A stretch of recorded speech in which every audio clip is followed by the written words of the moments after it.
Welcome to the Career Wanderlust podcast, your compass for new career horizons. Today, we are talking with Amina Salami. Amina is the founder and CEO of Good Apparel, a Los Angeles based modest fashion brand for the cute, the covered, and the curvy. With a background in leadership and administration, Amina spent years guiding teams and bringing structure, creativity, and purpose to every space she entered. This was before she decided to bet on herself and turn her lifelong love for fashion into a brand of her own. And it all began as a passion project for modest clothing with a small reselling venture, and it has evolved into a brand that celebrates individuality, confidence, and authenticity without compromising on comfort and values. Now, through Good Apparel, Amina has solved a real issue for women in the fitness space. Fit women who want to maintain modesty while feeling stylish, confident, and supported in what they wear. Amina is carving her own lane by creating timeless, high quality prices for women like herself who want to look good, feel good, and stay true to who they are. Her journey from leader to entrepreneur reflects her belief that with faith, vision, and a touch of boldness, women can build something meaningful and look good doing it. Now, I'm excited to learn more. Amina, thank you for joining us on the Career Wanderlust podcast. Thank you so much, Jolie. Thank you for having me. I'm excited to be here. Oh, I'm excited to hear more about your story. I'm fascinated, to be honest with you. And so I'm curious, what had to happen to get you to where you are today? And was there any advice that helped you along the way or belief? Yeah, I mean, for sure. So there's been a lot of different situations or learning lessons and also like my belief system. And that evolves too with time and with age. So I think the most important thing for me always has been, not compromising who I am and who I like what I do based on societal norms. So as you know, I'm a Muslim woman, very much covered.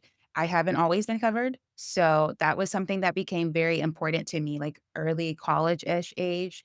And I just tried to like live my life in accordance to the teachings and the laws and everything of Islam. And so I felt it very importantly because I've always liked fashion. I've always Mhm. designed. I've always dressed people up, like, in high school and even, like, in college, like, I'd pick out outfits for events, like, there was some like, I guess that you can call them a photographer for Mhm. models that I worked with, and I would pick out, like, styles and looks and things like that, so I've always found it to be I love fun. it. Yeah, I So know. that's really interesting. So you Yeah. didn't grow up being covered. You grew up No. having your own style, doing kind of what you wanted, and you Yeah. basically, as your faith grew, you decided that this was what you wanted to do. Is that correct? That's correct, yeah, so Okay. we've always been modest, but it's just yeah, I started covering after I got And older. what was that like for you making that transition? It was really I'm not gonna lie, but it was peaceful and perfect. No, Yeah. it was challenging. You know, like, curious, being the passion lover, it's like, did you get Yeah, creative with, it was hard initially, but there's something you're doing it for something bigger than yourself, right? Mhm, So this is a commandment by God that says, Muslim women should cover. So that's mhm, like yes, you have your freedom to not cover. Like, I mean, like we didn't cover growing up, right? So that's a mhm, choice. You have your free will. So you could choose not to if you wanted to, but I chose to come to it. mhm. So I felt like this was something that was bigger than myself. I could have kept just wearing my hair all cute. And I was the every different hairstyle every 2 weeks, every 1 week girl. So trust me, it was very challenging because my hair would match my outfit. And I planned my outfits out for a week. You know? So, it was definitely a challenge, like, changing all of that and being like, "You know what? This is for you, God," and I want it to be, like, easier, and honestly, He made it so peaceful. I Mhm. think also having my sister who I was extremely close with, doing it at the same time was Make very help helpful you. as well. Yeah, yeah. Yeah. So, we had to, like, grow a little community ourselves, as you can imagine, our friends, our family didn't really do it. So, it was challenging to begin with, but definitely something I grew into. It gave me so much peace. Yeah. And Yeah. so you were in the corporate world for a while, Yeah, I correct? was, And yes. and so during that time, did you ever have any issues with covering and wardrobe within the corporate world, or was that Oh, completely accepted? yeah. But you imagine this, Jolie. Like, it wasn't even the men, it was the women. It was my women bosses who were like, "What is this? Like, what are you becoming?" And it's so cliche because God forbid you decide to cover, now you're an extremist. But Mhm. if you decide to come out to the office with your cleavage out, you're just being beautiful. We have choices. Like Yes. if I want to cover, that's my prerogative. So it was so funny. Like I look back on it now and I laugh about it, but it was tough for a 21, 22-year-old girl. Oh, yeah. 'Cause How I do you was deal like, with it? That's a they literally called me to an office or we were having it and they called it an intervention. And they're like, "We're just trying to make sure there are no, like, extremist ideologies going on because you were fine and now you're wearing this. So what's going on with that?" And so me I mean, I laugh about it now, but I was so offended. I was like, "Wait, I'm Muslim." It's porn then. I just didn't wear it every single day. So having to explain that to them, and they were like, "We know, we have family members that are doing that. We just wanna make sure you're okay." And I'm like, "I'm fine. Thank you. I appreciate the check-in." And, yeah, it was interesting dealing with that. I think from the male perspective, it gave like, honestly, I felt like I was a little bit more respected, where a lot of, like, guys at my job who initially would because guys at work just wanna slight you for no reason. I think in a way they were kinda like, "Alright, she's, like, more reserved now. Let's just not mess with her on with certain things." So It works, though. that was like a positive for sure. But for me, like, I just loved it. I like being representative of, like, what I believe in, a representative of what I believe in. So yeah. Yeah, yeah. Yeah. Well, and good for you for standing Yeah. strong and true into what you Absolutely. believe and and Absolutely. and representing that for yourself and not being Yeah. swayed by other Yeah. people's opinions, No, absolutely. which Thank isn't you. always easy to do. Right. Yeah. Right. So what happened from your transition from corporate Mhm. world to entrepreneurship? Because that's a big deal. And there's a lot of people who think about it, but Mhm. don't make that leap, right? Right, right. So what was that like for you? Like, was there a trigger that made you decide to go for it? And then also when you did that, what was that leap like as far as going from being employed in the corporate Mhm. world to betting on To me. yourself and moving into that Right. entrepreneurship role? So, it's really funny. My mom has always encouraged that, while she Mhm. also encouraged school and having a career. She's always been like, "Have your own business, have your own business." So, there was never a time, even growing up, where I was like, "I'm gonna always work in the corporate Mhm. world, and that's gonna be it for me." So, at the back of my mind, I always knew I wanna do something of my own.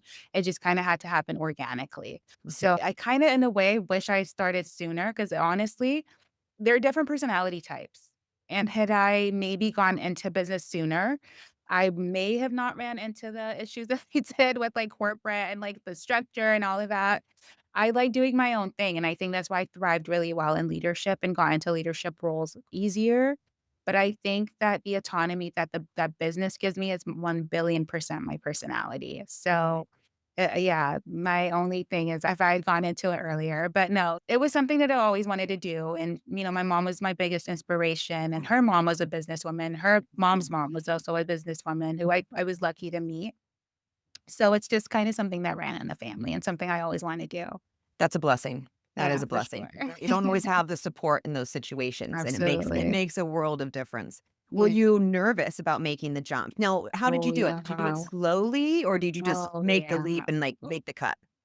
I kudos to the people who do that. Even now, like, I'm still kind of like, 'cause I'm, like, in my pre-seed-ish phase Mhm, for Good Apparel. I've always mhm, done apparel, and I had my full business earlier, but I was just focused on dresses. With full mhm, apparel, it's more like, what's it called? Fitness wear and modest casuals, mhm, whereas with that, it was, like, traditional, like, dresses and abayas, we call it. mhm, So yeah, it was definitely slow. There was a time where I focused fully on that, like just the clothing business, and it was okay. mhm. And then I went back into corporate for a little bit, and now it's just back to just focusing on this full time, which has been really, really nice. That's fantastic. Mhm. So, I mean, there's a lot that happens on both sides, whether you're in the corporate world or whether you're an entrepreneur for yourself. We all Mhm. have our ups and downs, and we go through a lot of different things. I'm curious, what has been one of your bigger challenges that you faced in this process? Actually, it could be in your entrepreneurship or in your corporate world, and how did you overcome it? What'd you learn from it? I think doubt for sure. So one thing is self-doubt, right? And you having to overcome that. Another thing is people doubting you and then putting those limitations on you. Whether it's because you're a female in a male-dominated sphere or area or work environment, whether it's you being a Muslim woman and they believe you should act a certain way because you dress a certain way or speak a certain way. So there are a lot of those limitations projected on you. And I went through that in the corporate world, yes, but even, like, in the fitness space, I remember when I first came in and I would go to, like and I go to a pretty, like I don't wanna call it a boutique gym, but I'm definitely the one person who dresses the way that I do because my gym wear is very much like, "I'm here." It's not like a small scarf, right? So, it's very, like, noticeable and even, like, having like, I've had a few people ask me, like, "What are you wearing? Why do you wear it?" I don't want to see it as a challenge. I don't see it as a challenge anymore. I see it more as a chance to teach and to learn from others as well. So I think initially it was a little bit discouraging because you're like, this is a lot of um, and I do think a lot of it too is like just people projecting their uncertainties and like maybe misinformation and things like that. But you have to get to a point where you're like, I'm not gonna let this bother me. Like this is a way to teach someone something new. And a friend of mine was like, it's 2025. They can Google that. Yeah. Like, I don't have to teach you. I don't have to teach you what a hijab is in 2025, But unfortunately, we still have people who were like, "Oh, why do you wear that? Are you hot? Do you get really hot? Are you hot in that?" And like, I'm just as hot as anyone else who's working out. So it's just like these simple challenges. As far as like motivation, like self-doubt goes, a lot of women have like imposter syndrome. Oh, yeah. Right? So Big when time. there are times that you just beat yourself down for no good reason and you're coming back and you're analyzing of like what caused that? Like what is it? And having to overcome that and having to deal with that every day because it's not something that's just like, oh, it's Mm-mm. gone. One day Yep. I hope I get to that level. There's some people who are that confident and they just know what they're doing and their business are at that level. But yeah, there's definitely that I still have to overcome on a daily. So I think it's the internal for me. What helps you with that? Because this is really important. Yeah. 100%. Imposter Yeah. syndrome is prevalent. It Yeah. is persistent. Mhm. It doesn't For just go away. sure. It's like For sure.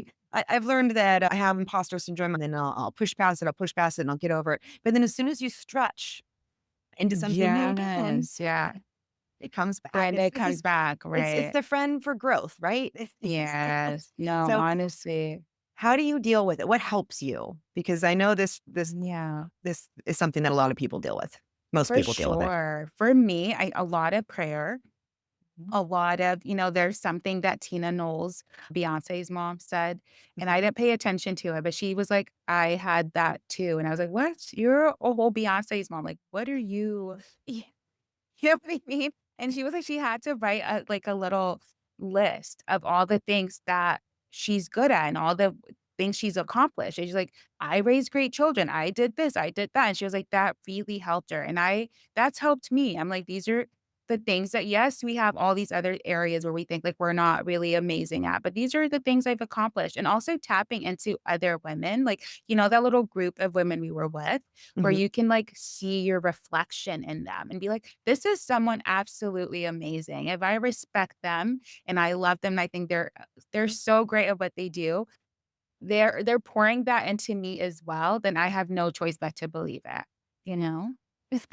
That gave me little tingles. I love that. Yes, for sure. And I love the writing down your accomplishments. I'm actually really Yeah, passionate about that. I tell yeah, everybody that everyone should have I call it an already accomplished bucket list, if you will, because I'm yeah, a big believer in the bucket list yeah, in the way that yeah, anything that you think of that's interesting, everyone should have a bucket list on their phone, on their notes app. yeah, And anything that sounds interesting, it doesn't need to be big stuff. It can just be like, I right, want to check out that restaurant, or that's a really yeah, cool program happening, or this is a right, class I want to take. You add it because right, you should have a consistent list. But also every few months you add to your already accomplished bucket list. And it's like nothing is too small for that list, too. Like the fact that, Wow. if you have kids and you went bowling with your kids, you add that. I Right. mean, like Right. whatever it is that you've done that other people may not have had the opportunity to do or To do, experience, yeah, you for add it sure. to that list and it grows and Right. grows. And it is. Right. It's like whenever you're feeling a little down or you're feeling that imposter syndrome or what have you, and you just go and you look at all the things that you did and have accomplished over the past, like, couple years, what have you. It's Uh-uh. it's very eye-opening, it's very humbling, and it makes you realize how much beauty you have in your world that you're not always fully paying attention Like, to. aware. Yeah. I love that. I'm gonna take that and use Yeah. it. Yeah, I'm a big believer. And here's the other thing, a great thing about a bucket list too. When there's something that you don't wanna do, you add Mhm. it to your bucket list, and Mhm. then it makes it like, "Oh, well, no, I get to do that Right, instead of I have right. to." Right, It helps exactly. I helps my love that. mindset. I think it's definitely a good way to restructure your mindset. I Mhm, see that, yeah, yeah. yeah. So now what about, because I'm sure you've had a lot of impactful experiences that have just stuck with you, and it's something that you ended up learning a great deal from. Is there Mhm, any story that's happened on either side, entrepreneur or corporate, that mhm, you've experienced that it was a big impact for you? You learned a great deal from it, and by sharing, other people might learn mhm. something from it as well. I think there's been so many, I honestly can't pick one, but I don't know, for a lot of people who are, like, naturally nurturers and, like, just self-starters, motivated, a lot of times we do a lot and don't like, I just go kind of going a little bit off the whole conversation we just had, or just in general. I'd say for myself, there are a lot of times where I would just go, go, go, go, go, and not really reflect on what's going on, what I'm doing.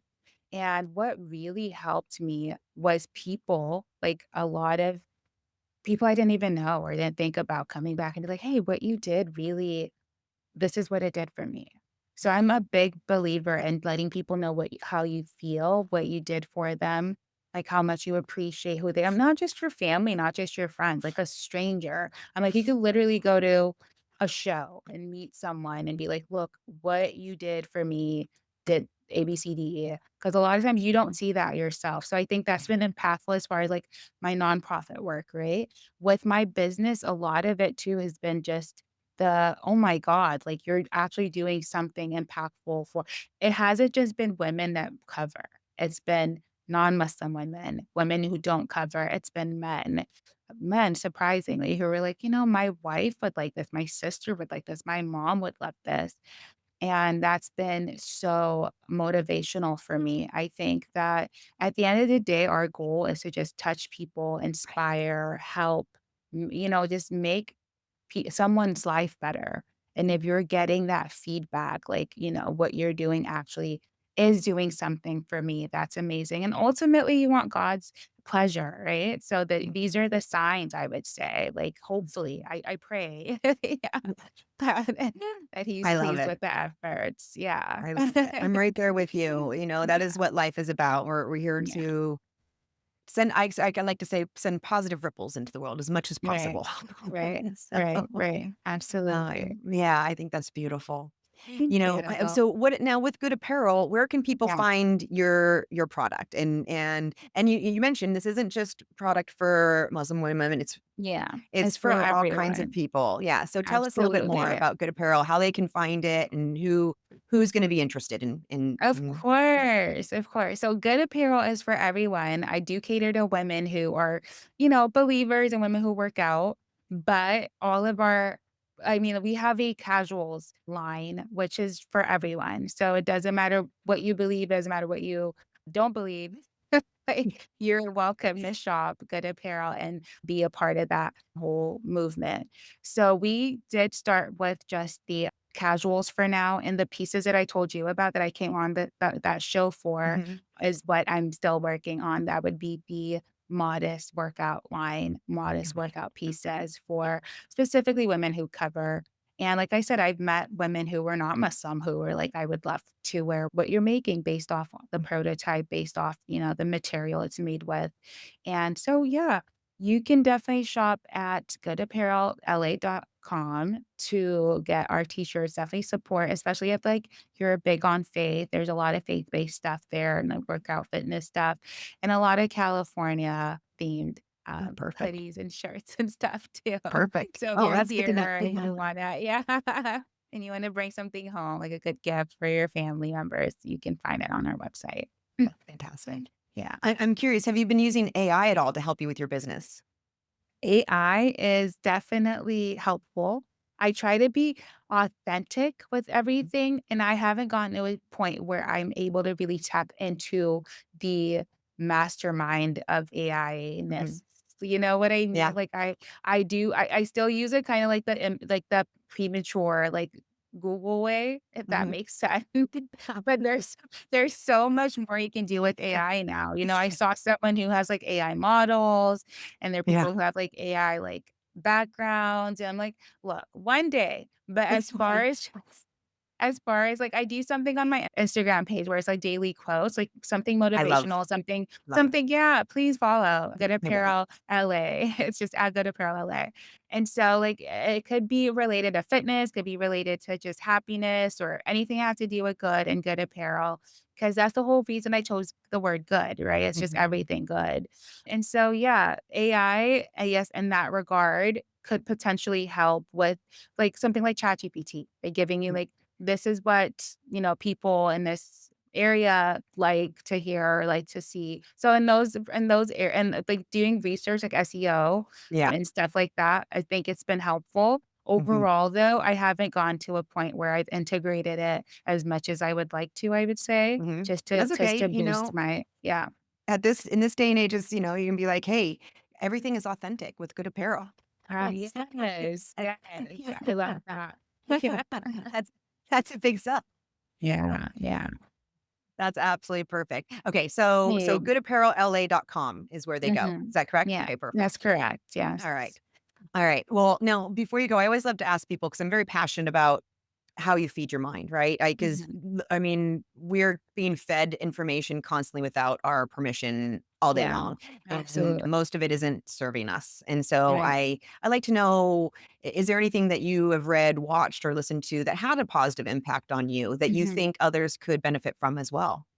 Absolutely. I mean, the first thing I would say, honestly, is the Quran. I know there's Hmm. Christian people read the Bible and Jewish people read the Torah. Hmm. There are some stories, and I say it evolves because there's some stories you'll read as a 19-year-old. It does not hit you the same as a 32, 33-year-old. Totally. There's just so many life lessons that you've gone Hmm. through where it's just like, "Oh my god, it is timeless," as God said, and it's Hmm. really like my anchor. Aside from that, I love Mel Robbins. I don't know if Oh you know yeah. her. I Hmm. like a lot of what she puts out, and I read a book that changed my life, and it's so funny because I don't know if it if it's most people, they'll be like, "What?" But it's the autobiography of Julie Andrews.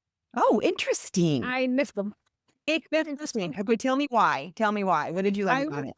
I was like 19 or 20 years old. I was obsessed with Sound of Music as a kid. A lot of I people love say with Sound of Music that. too. Yeah, that was like my favorite movie.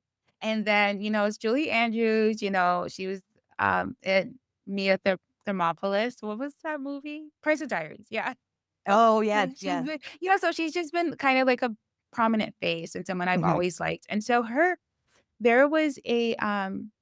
there was a a portion of her the whole autobiography was amazing. It was so authentic, it was so honest, but it was just her discipline. It was how like, every little thing, how disciplined she was, how structured mhm, she was, and it was she never put limitations on herself. I think for myself, why it was transformational was I, of course, have always been bigger, and that's kind of why I got into fashion and good apparel and creating something for women who are curvier, covered, and feeling comfortable not having to compromise on what you wear and how you look. mhm, And so I remember reading something in her book at a time in my life where I was so strict and so like, I have to be on top of it. I eat counting calories and all of this stuff. Where mhm, she's like, I didn't kill myself. She was like, I just cut it down. This is what I did. It was very simple, but mhm, so impactful. And it was that mindset that shifted for me. I was like, wait, I don't have to kill myself on things. I can make little steps commit to them and boom. And that's literally her whole life. She was just like, if it didn't work out, like there's a movie role I really wanted, it didn't work out. Yes, I was bummed. So I committed to working harder to get to a level where I would be seen. And I got the Oscar. So it was that simple. It was just having a mindset shift, I think, for me. Yeah. So that was a really good book if you want to check it out. Yeah, that's very powerful, and I mean, this is one of the key lessons in people who are very successful and thrive in life is Yeah. exactly that. I mean, they break things down into baby steps, and they don't beat themselves up. I mean, they Yeah. have the discipline, but they're not gonna beat themselves up if they mess up a little bit. They just get themselves back on, Right. and celebrate their little wins, and they break it Right. up into baby steps. It's just like anything that you do. Like, I mean, building an apparel company is not an easy Right. thing. It's if I were to think about it, it would be very overwhelming to think about all the different things that you need to do and Mm. all the different steps. Right. But if you break that down into little baby steps, like, okay, well, this is what I want to do. So my next step is to make a design. So I'm gonna focus on that. I'm gonna make a design. Okay. Now my next step is to figure out the fabrics. Okay. Now, and you just break it down step by step by step. Yeah. Then all of a sudden this big thing becomes something that you Like, can climb and absolutely. conquer. I love that. Yeah, that's literally how it has to be, right? Otherwise, you beat yourself up, you burn out, you get overwhelmed, and like I was even looking at like you and like a lot of the women who were at that show we were at, Yeah, there's this being entrepreneur able to show that yeah, you referred to. Yeah. yeah. A lot of them were, like, managing so many things, like, a lot of these women were, like, mothers, some of them had infants and toddlers and still running, like, full-time businesses. Yeah. So that's an inspiration. I'm like, if it's your spreadsheets, if it's your Google Calendar, there just has to be structure, Mhm. and again, just, like, that discipline to keep up with things, but not beating yourself up, I've learned is one of the best ways to, get things done and stay motivated. Absolutely, because when you Yeah. be I mean, I used to be really I mean, look, I can still do it, but I've Yeah. learned that it's not beneficial and it's not healthy, Yeah. so, I've learned that when I realize that I'm beating myself up, I tell Yeah. myself, "Take your hand off the hot stove." Oh, wow. Oh Take your my hand gosh, off the that's hot a good stove. one. Yes. Yeah. Because you're choosing to. I mean, it's essentially when you beat Yeah. yourself up, you're choosing to keep your hand To on the do hot that. stove and Yeah. hurt yourself, and that doesn't help in any way. It doesn't make you better. It It doesn't move you doesn't. forward. Yeah. It's just if you ever If find so just like learn from it, move on. Move on, absolutely, and if anything, it sets you back because now you're Mhm. overthinking that's time you could be using being productive, Exactly. like and don't I'm not saying don't beat yourself up and slack off, like, that's not what I'm saying, but, like, Yes. have the discipline, but don't overdo anything in life, Mm. like, everything has to be a balance, right? So I'm not Right. saying slack off for a week and Yeah. wonder why your sales plummeted, you know but we're not It is all a balance. it is definitely a balance. But, like, they always like, the way I think about it and that also changed my perspective. Someone was like, "Would you give this advice to someone else, like your friend or your sister or a person, if they were to do something wrong?" Right. And that's kinda I was like, "Okay, so I have to be nice to myself. Like, if I could be nice to other people, Mhm. you'll get it right." And, for business, it's definitely a learning process. Like, Mhm. there's always gonna be something you can be better at. There's always gonna be something you could have done quicker, True faster, story. better. True story. So definitely, I'm still learning, like you said, but I'm definitely doing that a lot more now where I'm just like, I'm not gonna, just put, keep my hand on the hot stove. Yeah. This has been Yeah. great. There's so many Yeah. great takeaways from this. Thank you so much Oh, for joining us. But yay. before you No go, my last worries. question, because No worries. I love to know what people have to share. No worries. What are you sure of in life? I am sure of my purpose. Mm. Tell us more about your I purpose. know exactly who God made Amina. I know why he put Amina here. And that's not something that, oh my God, I'm gonna get emotional. Whew, Lord. Really beautiful. Because that took a while. It's not like you're not gonna wake up and find it. Sometimes it happens where you do, but God literally takes you through a series of tests and ups and downs and friends and relationships and the work and it could be a lot. It's a process, it's a journey, but once you get there, it's the most liberating feeling where you don't feel like you have to, you know, act a certain way anymore or appease certain people anymore. You're just unapologetically yourself because you know exactly what you're doing and who God called you to be. And that's still a learning process. Like I'm not gonna say I figured it all out. I'm perfect. No, absolutely not. Every single day I'm still learning. Every single day I'm still asking for directions. But as far as like the concrete things go, like even the jumping into business when I was so fearful, like how's it gonna work go? You pray about it, you ask for direction, you ask for guidance. And when you get it, just do it. Just go for it and trust that you will not be let down and God will guide you every step. That's so beautiful. It's really Thank you. I love that because it's so it is something that it takes a long time to find that peace It within yourself, that does. Yeah, knowing within yourself. It is, absolutely. but when it happens, it is very. It's like the calm. I don't know. There's just this Yeah. calm that didn't exist before once I you do know it. but that's Yeah. the calm. Hmm. So, yeah, that's what all of the pieces have been, like the putting a hijab on and not being sure of what it was, and then, always loving fashion, always wanting to start a business, and then all of it finally coming together, like all those little pieces. And, like I said, just praying for guidance and trying to stay grounded as well. Just like, okay, there's some days and it's gonna be a lot more confusing than others. And I say to like younger people, especially people in your 20s, chill. Like I promise you it's gonna be oh my, I don't know if it was you too, Jolie. Oh my God. I had like a life crisis every day when I was like 23 years. Like my life isn't figured out. Like what am I doing?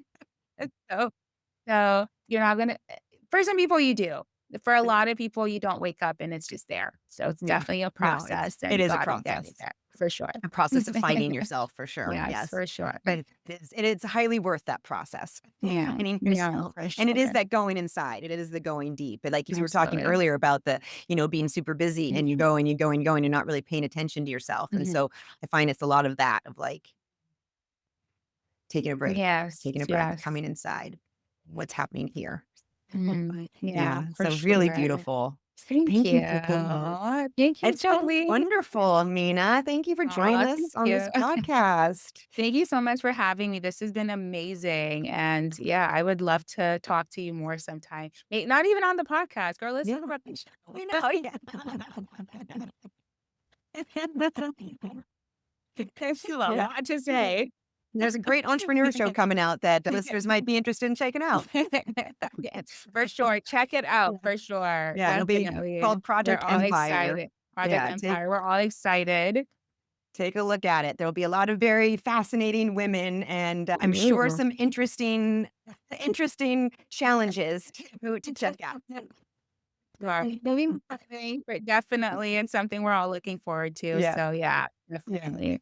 So, No, this has been great. Thank you, Amina. thank you, Jolie. I hope you have a lovely rest of your evening. You too. Thank Thank you for joining us on the Career Wanderlust podcast. If you find value in learning from others, give us a like and subscribe.